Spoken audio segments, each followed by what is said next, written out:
Hey there, paper geeks and glitter nerds, it's another crazy geek crafter. I have already published a project this week, but I really wanted to share this one with you too.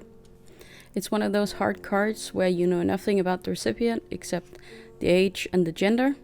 I actually also had a profession, but I had no dice that would fit with it. And really, what if this guy isn't that keen on a card with the theme of his work on it? So I opted for a classic layered cake. It's a tradition at Danish birthdays to make one of these. So I'm going to make one for this one. It's an 18 years birthday, so it's pretty special. Here it means you can drive, you can vote, and you can drink in bars. So it's a pretty big milestone. There are not many things left that you are not allowed to do when you turn 18 here. Firstly, I didn't have to, but I prefer the dice to be apart. I'm just gonna clip off any sharp edges, make sure to have somewhere to keep the small pieces, get rid of the sticky on the paper. Since I keep everything in original packaging, this is an important thing to do.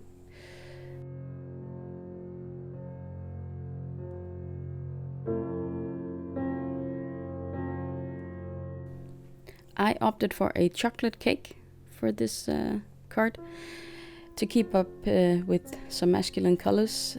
Normally the sponges are white.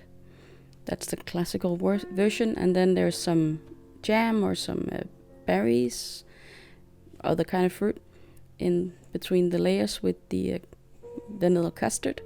And then often it is decorated with whipped cream on the outside and some kind of frosting on the top. But since I didn't want anything too pink, I opted to not do any jam or something like that. I just made chocolate sponges, and I'm going to make a white custard for the filling. Since I was afraid I couldn't actually hit the right color of yellow to make vanilla custard the way we do it here.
Since this new die set for me, came with the option to make candles, I'm going to make 2 candles for the birthday cake. One is a 1 and the other is an 8 to mark the 18th birthday of this birthday person.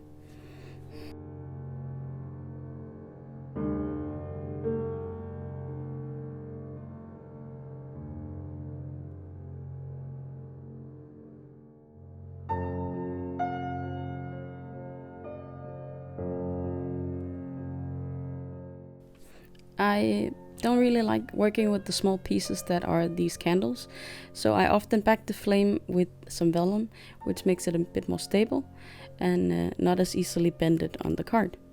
These are just tiny circles of vellum that I'm going to glue behind the flame. It's going to illustrate the light coming off of the flame, so that's a tip for it. I often use it for Christmas if I make Christmas trees.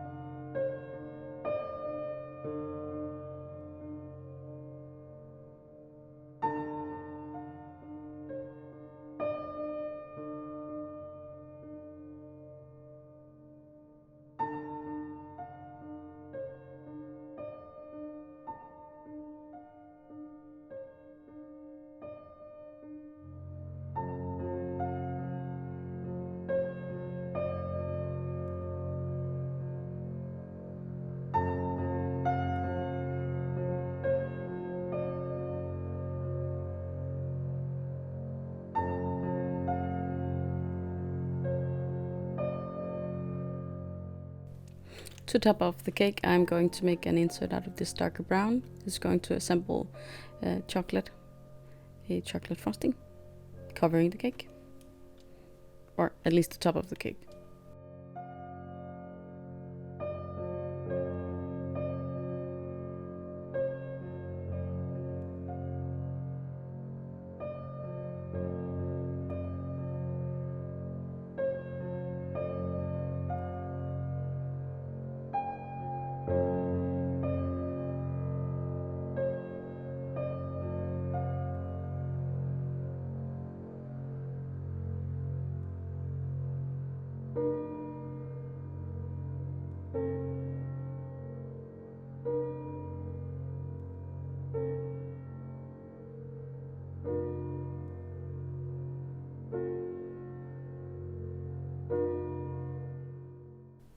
I only had a basic idea going into this card. I wanted there to be a layered cake, and I figured that I would put the number of years on top of the cake as candles, like I've done now. So now I have to figure out the rest. Now this is for a guy, so maybe I shouldn't go with the scallops, just a plain rectangle like I do here. And then I have to figure out a sentiment, and I just got my hands on these from a newer release from Simple and Basics. It's a small version of my very favorite Congratulations.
I wanted to ground my cake on something, so I have taken out this piece of Kraft that I'm playing around with, trying to figure out the composition.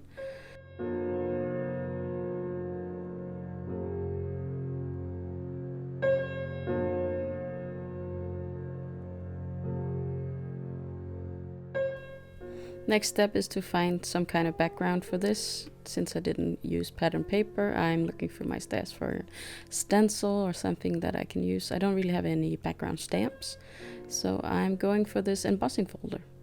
And I have no idea who made it. Unfortunately, they didn't put the brand on the folder, so when the packaging got lost, I was clueless. I wanted blue. I love blue, and it's in my opinion, pretty neutral color. It does tend to lean towards masculine, but then again, who doesn't wear jeans? And I actually think this color look like jeans, but it's not. It's called Stormy Sky, and it's slowly becoming one of my favorites. I think it's a very, very nice color.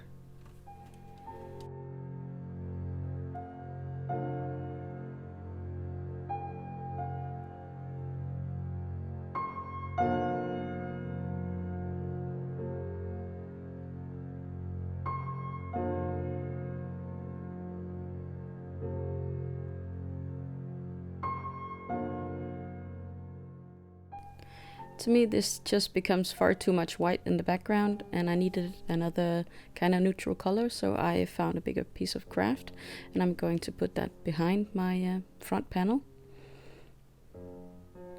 And when I put this on, I still feel like there's too much white in the background. Still too much, so I have to figure out a solution for that.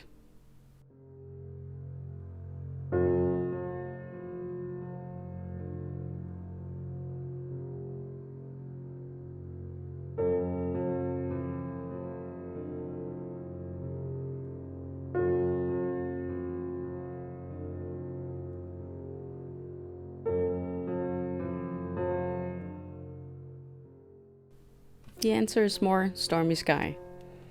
And here you can really see the color. Of course, it brought out the wooden texture of the textures I put on the panel there. And I'm measuring out how far in I need to go to cover the visible edge. And since the front panel is smaller than the one going on the front of the card, then magically, if you can cover up that, then you are golden. Did that make any sense? I feel like it didn't make sense. I hope you understood what I meant. But look at this color, isn't it gorgeous? It's so gorgeous.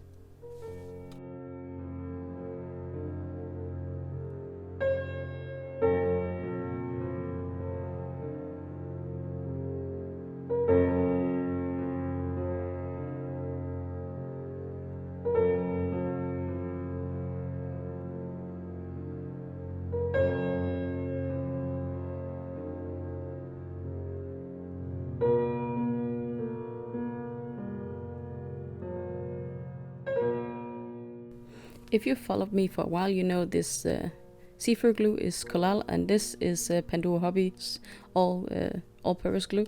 I am starting to mix the two, since I find that sometimes when I just use the Collal, you can actually, if you break the card between your fingers, you can get the panel to pop off.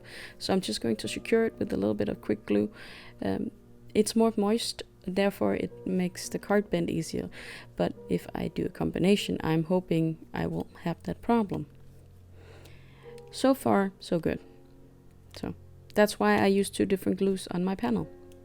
And this is another new project for product for me. It's permanent glue dots. It's kind of like the green one I have, but those are temporary. This one should be permanent, and I was hoping it would be useful when I do these layered die cuts with a lot of details and thin lines, and then the dots that don't hit anything will stick on the paper and the other dots will stay on my die cut. That's what I'm hoping, at least. I can't make a conclusion yet as to whether I will be right. Until now, I'm just trying it out to see what happens.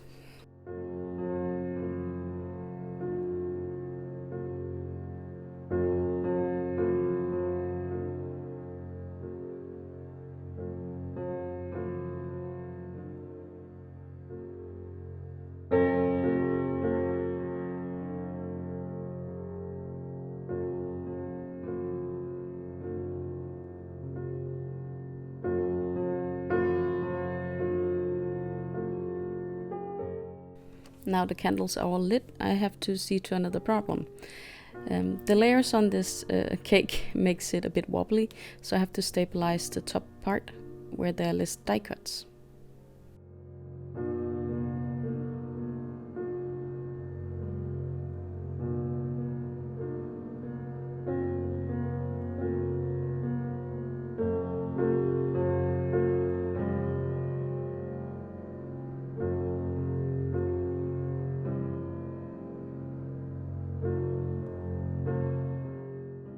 I do find that there is some glue sticking to the edges of my die cut. Now I'm going to see if I can work out how to not make those in the future with my new runner. I had one point on the E that didn't have a glue dot, and here I'm finding one on the tape and pressing it on, and then I'm trying to use the permanent adhesive to glue it onto my card. Again, it's trial and error at the moment.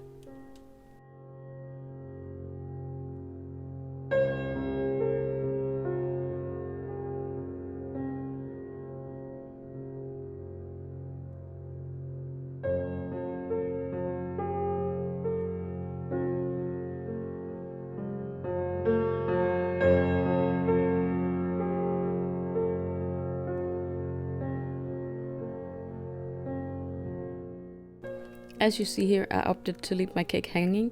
There'll be no table or a ledge or anything for it to sit on. It's just gonna float there. I'm going to have to do something about the candles as well, since they're hanging off the cake, which has several layer of die cuts. Therefore, I'm going to need to layer up behind, just below the flame on the number, but not all the way down, because some of it is going to be on the cake, of course.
I'm going to leave the only glitter on this card to be the silver cardstock. There's going to be no embellishments since it is for a guy, so sometimes you have to dial it down a bit. But I hope you enjoyed this card, that you'll be back next week for another one. And until then, I hope you'll be having a good day, evening or night.